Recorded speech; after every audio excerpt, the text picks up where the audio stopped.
might be surprised to hear me say this, but there is no playbook for community success. There just isn't. I'm so sorry. I really wish I could tell you that there was one. More than surprised, you might even be a little bit upset. And I know, because I was just talking with an entrepreneur this morning who was hoping that I would tell her that there was a template she could follow or something she could just copy paste to make her community successful. That's just not the case. And in fact, doing that is just going to lead you to frustration and wasting a lot of your time and energy.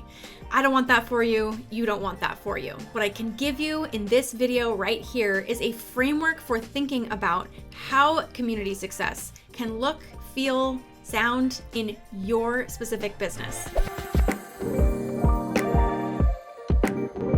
Hey there, I'm Carrie Melissa Jones, and I've helped hundreds of organizations build meaningfully connected online communities that help to grow their businesses. In this video, we'll explore the 6 essential elements that you need for a successful community. So let's look at how these elements play out and how these 2 very different communities are applying these elements to great success. That will help you get out of this vicious cycle of second guessing yourself and whether what you're doing is correct or right or the thing that you should be doing. Let's get you out of that entirely and into truly stewarding a community that you value, that you care about, that brings you life and energy back into your work. First things first, let's talk about what these 6 elements are. The 6 elements that you need to be thinking about and customizing as part of a framework for a successful community. So they're broken down into 2 main areas: guiding principles, and then these other components of your experience. Now, your guiding principles are going to include 3 components: your values, your voice, and your purpose. Why are you creating this community? Why are you creating this community experience in the first place? Then there are 3 other critical elements. First is your target audience.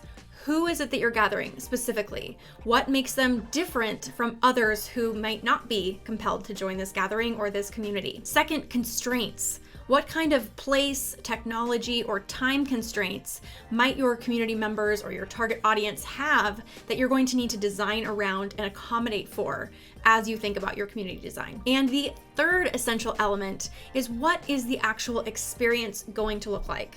What is the beginning, the middle, the end, or the extension of that experience? And how can you very intentionally design it to match all of the other 5 elements that we've just talked about? Do you need more details about what these elements include? If so, I've got you. I've got a whole workshop that goes in depth on these 6 different elements called How to Design Meaningful Community Experiences.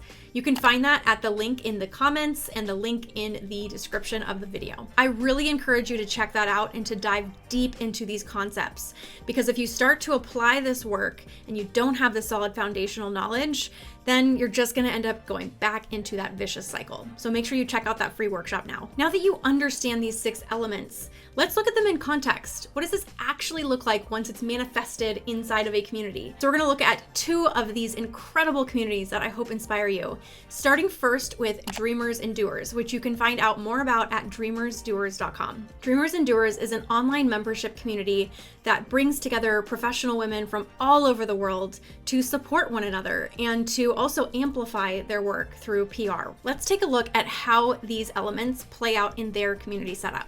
So first things first, let's talk about values. Values are so crucial in any kind of community experience design.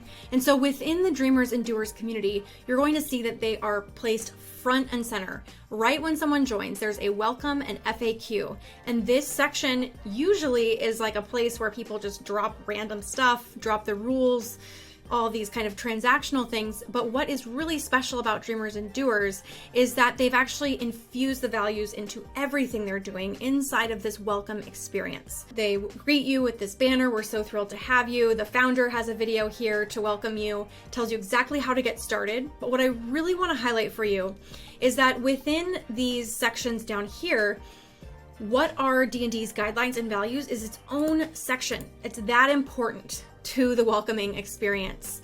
And what is really great about what they've done here is they've actually outlined all of their values in one place and then connected that to their guidelines or rules. So usually guidelines and rules are this kind of exercise people just they skim over. It's not really that important. But here we see them connected directly to these 4 different values. So for them, they are better together, real talk, brag, and let's do this. And you see this throughout the architecture of the website. I'm not going to share every last piece of what's involved in the membership, but you can see that there are introductions, offers and asks, brags and gratitude. There's an actual space to live out this brag value, and other spaces in which people can actually get better together, collaborate, things like that. You also see this in the Ultimate Member Guide, which is essential for a complex community membership, in that there are a lot of different things that people can get from joining a membership. They remind you of the values here, and they break down all of the different things that you get by being a member in one place. And again, here, values are front and center. This is beautiful. It reminds us of what makes this place so very special. And we need that when there are so many communities out there that we could join. We need to understand what's going to make this one stand out. The next element is voice, or what is the unique way in which you speak to and show up for your members. If we look at the Dreamers and Doers main page that explains the value of their membership, we see words like amplified. We see words like diverse, impressive, values driven. And then later down here, we see a lot of language around friendships, thoughtful, powerful, authentic. So we can say these words all we want. How they actually get coded into the space is what is most important. So if you are making promises that you're going to have thoughtful, powerful, and authentic connections in a space, then you better set up the architecture for that to actually happen. And Dreamers and Doers does this beautifully.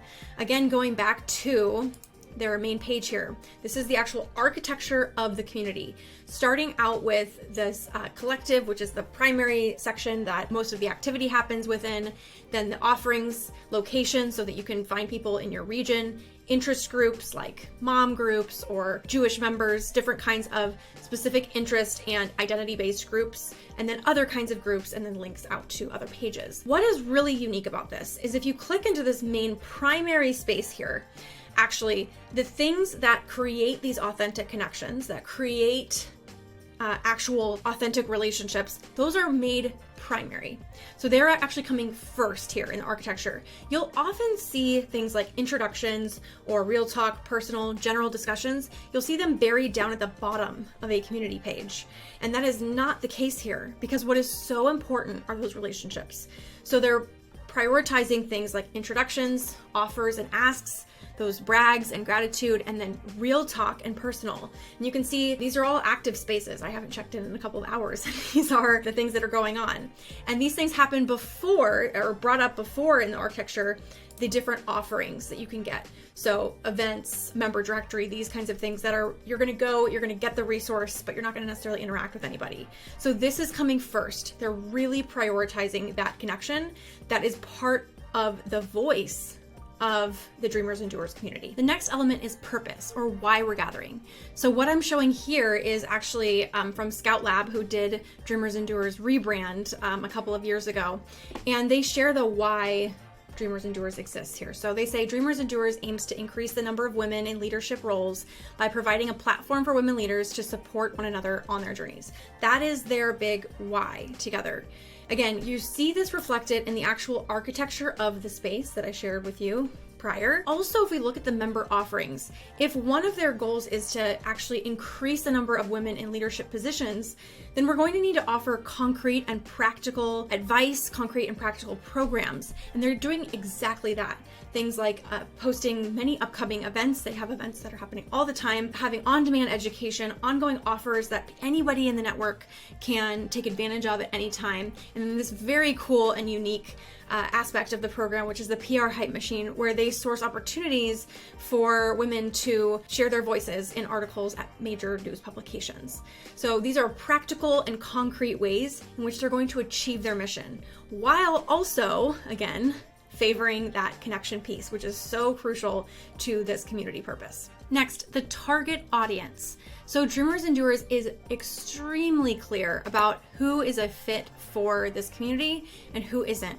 So they actually delineate this with these 6 different bullet points right here. They are very clear about who this is for. You can see this reflected not only in the architecture of the space that I've already shared with you, but also in the culture of the space. I won't share the onboarding emails with you, but there's a series of onboarding emails that go out, and they all call back to the importance of things like paying it forward, raising your profile. And they come both automated as well as from the membership concierges that Dreamers and Doers has on their team. And so this is not done alone. It's not done just by the founder. You can actually see when you go into the welcome and FAQ that there is a whole team of people that is enabling this incredible experience to happen for the target audience. And if we're really going to promise these incredible outcomes, we're probably going to have to resource them. Now, it's not true that every community is going to need this many people working on it. Dreamers and Doers onboarding experience is incredible for this reason, for this dream team. So hats off to them. Now let's talk about constraints for this audience. This audience of women is very, very busy. And so you will see that while some offerings are live, there are things like member matchmaking. There are plenty of upcoming events that are happening. There's even a co-working session that happens every other week in the community. Most of the activity within this community is asynchronous. And that is why this platform that it is built on is called Circle. And it really favors asynchronous activity, meaning that you can come in any time of day or night and participate in any of the posts, threads, and it won't be weird for you to come in late. This is the opposite of what you might experience in something like a Slack or a Discord, where the conversation is constantly happening, where synchronous communication is definitely favored. This is so important for a community of people who are very, very busy and who don't need something else to feel like they're falling behind on, feel guilty about. Another thing that Dreamers and Doers does is sends weekly emails with highlights in case you miss out on something or you're not checking in on the community regularly. They have this ultimate member guide that I've already shared, which just makes it so simple to see all the benefits that you get in one place. There's not a million places to go. There's not a Slack, there's not a Discord, there's not a Circle, plus all these other places. There's email and there's this Circle platform. Everything is very clear and in this contained space. And that is so important for those who are busy, that we're not just giving them more stuff to do. Now we bring it all together and talk about the holistic experience design. So I've already shown you a lot of how the Dreamers and Doers community actually codifies and operationalizes the different pieces, the different elements that I've talked about. But what you also need to understand here is that there's a clear beginning, middle, and end or extension to this experience. So the beginning includes the onboarding. So when I onboarded into this community, I got a series of welcome emails, like I said, automated as well as personal outreach from the team. I got links to the ultimate member guide. I got this video from the founder here to familiarize me with the space and how it works, and a clear list of how to actually begin my engagement here. So starting with an introduction, attending an upcoming event, helping a fellow member with an ask. And these are really organized by how big of an ask is this thing.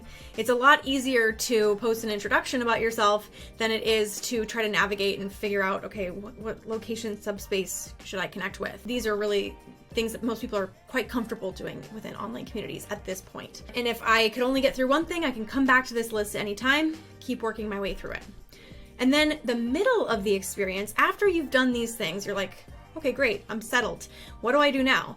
Well, there's always ongoing opportunities. As I mentioned, there are ongoing offers and asks to reply to. There are constantly events happening, the co-working sessions that I talked about, and there are check-ins from the team that actually come from the global team of the Dreamers and Doers organization.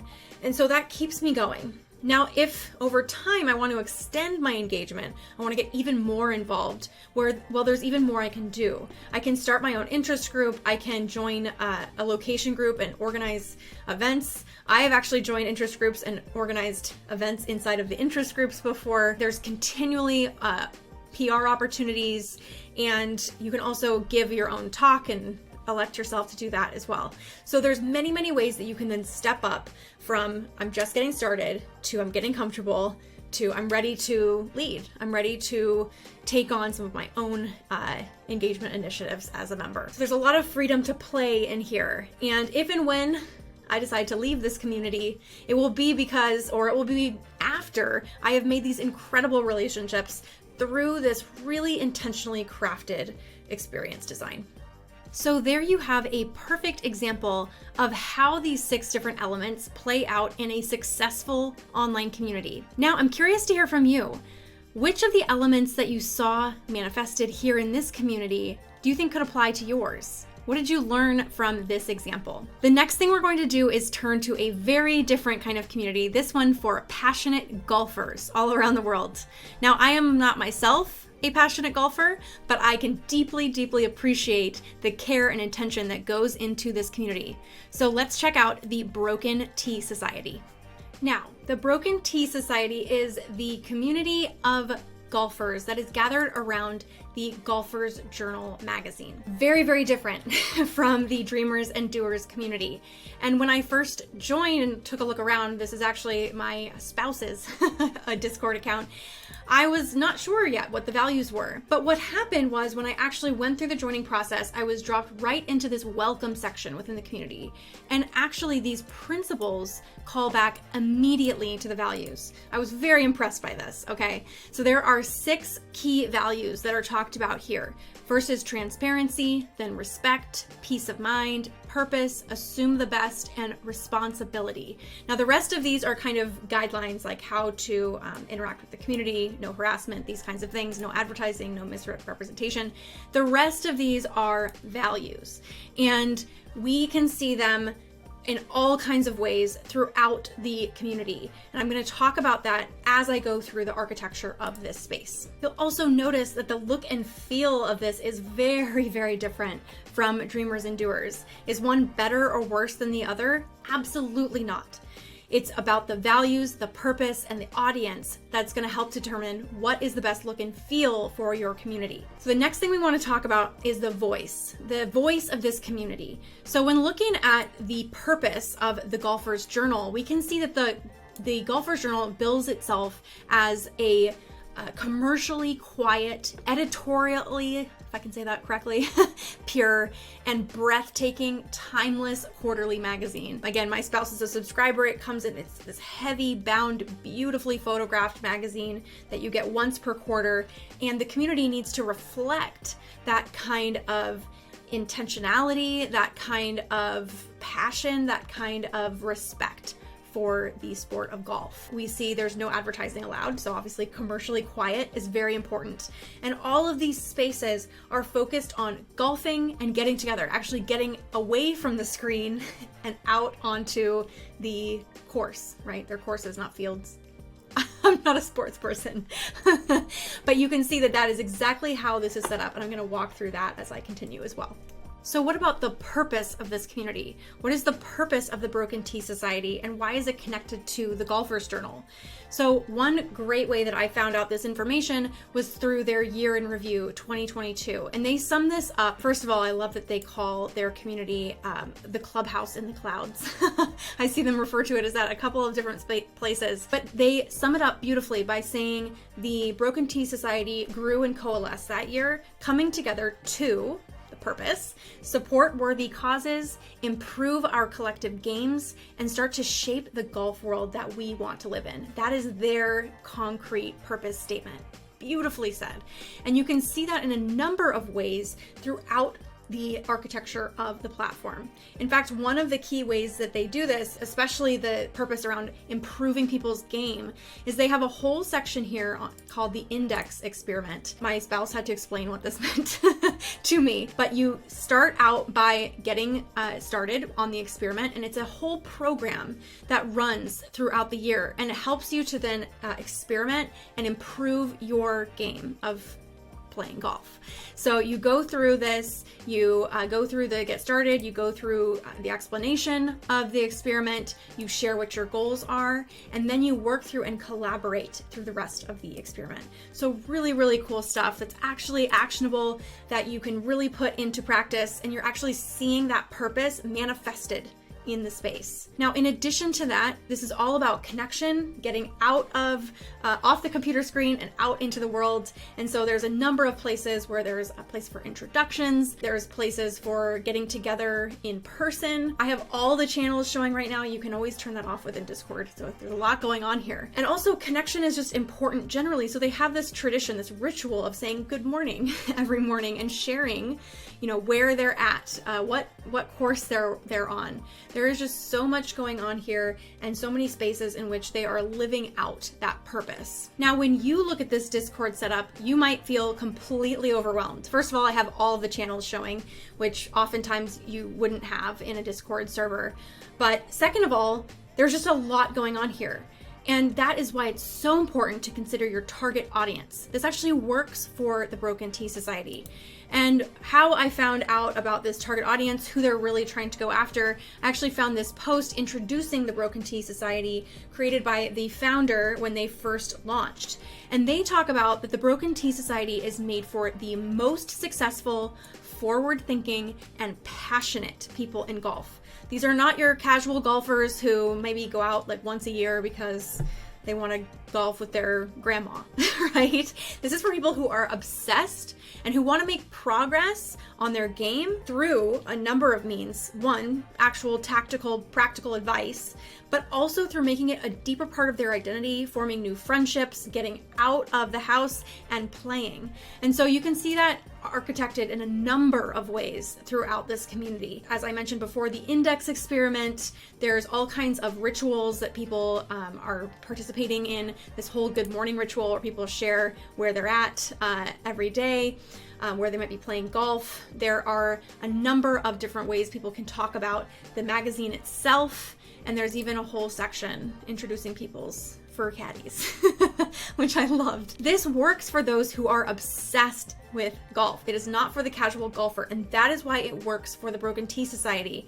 But this is not to say that this kind of activity and this many channels would work for every community. That's why you can't copy paste what everyone else is doing. Next, let's talk about the fifth element, the constraints. What are the place, time, and technology constraints for this target audience? And why does what the Broken Tea Society do? Why does it work for them? Well, this community is primarily meant to get people out of the house and playing golf. So it works on mobile as well as desktop. So they want to participate while they're on the course. They want to give picture updates, things like that. It's also synchronous for this reason as well. So going back to the Dreamers and Doers example, we saw an asynchronous platform there. Here we're looking at a platform that is more about synchronicity so that you can go in at any time and there's probably going to be all kinds of conversations happening any time of day or night, and you can talk with someone live. That's much more likely to happen within Discord or a setup like Slack, where chat is what is encouraged versus those more long-term threads, okay? Now, Discord can be very overwhelming. Even if you are obsessed with golf, finding an online community like this can be overwhelming. So onboarding is crucial. They deal with this in a number of ways for the Broken Tea Society. They have FAQs that walk people through why joining. There's a server overview on YouTube, how to actually use the Discord channel, how to set it up. They also offer personal help. If you go into the Start Here area and you're confused, the community manager has said, if you can only see the first few channels, shoot me a DM. I can help you to get set up.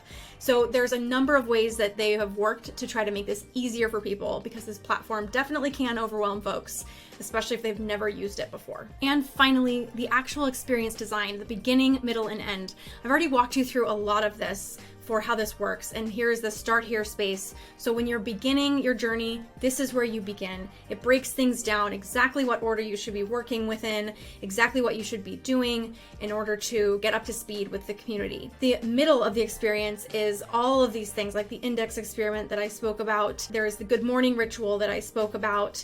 There's a book club. There's all kinds of ways that you can stay engaged inside of the community. And find a game and get out of the house. Again, very, very important in this community. And if you would like to step up and lead, you can actually go down and see there's a number of ways that you can be part of the governance process, which is very, very cool. You don't usually see this in online communities, especially ones that are run by brands. So Very, very cool. But the way that they actually work is if you would like to run one of their regional meetups, you can be nominated and then you can be voted into a position. And they are completely transparent about the voting process and also share how these captains in these local places are set up. So there's just so many ways that you can get involved, not just reading and seeing what other people are doing, but actually, again, getting out of the house. If anything, that seems to be the number one takeaway from all of this is get out, go to one of these places, go to one of these events, go meet up with people globally, get out and play the game. And I think this does a beautiful job of encouraging that and encouraging people to make progress on their journey. So now you can see how a totally different kind of community applies these principles in their own bespoke way to create a completely different experience for their community, but nonetheless extremely, extremely successful. Now, if you want to take these elements and customize them and play with them in your own community, you are in luck because I have a totally free workshop on how to design meaningful community experiences. We go through all 6 of these elements and how they might work for you in your community. I hope this video was helpful and inspiring for you.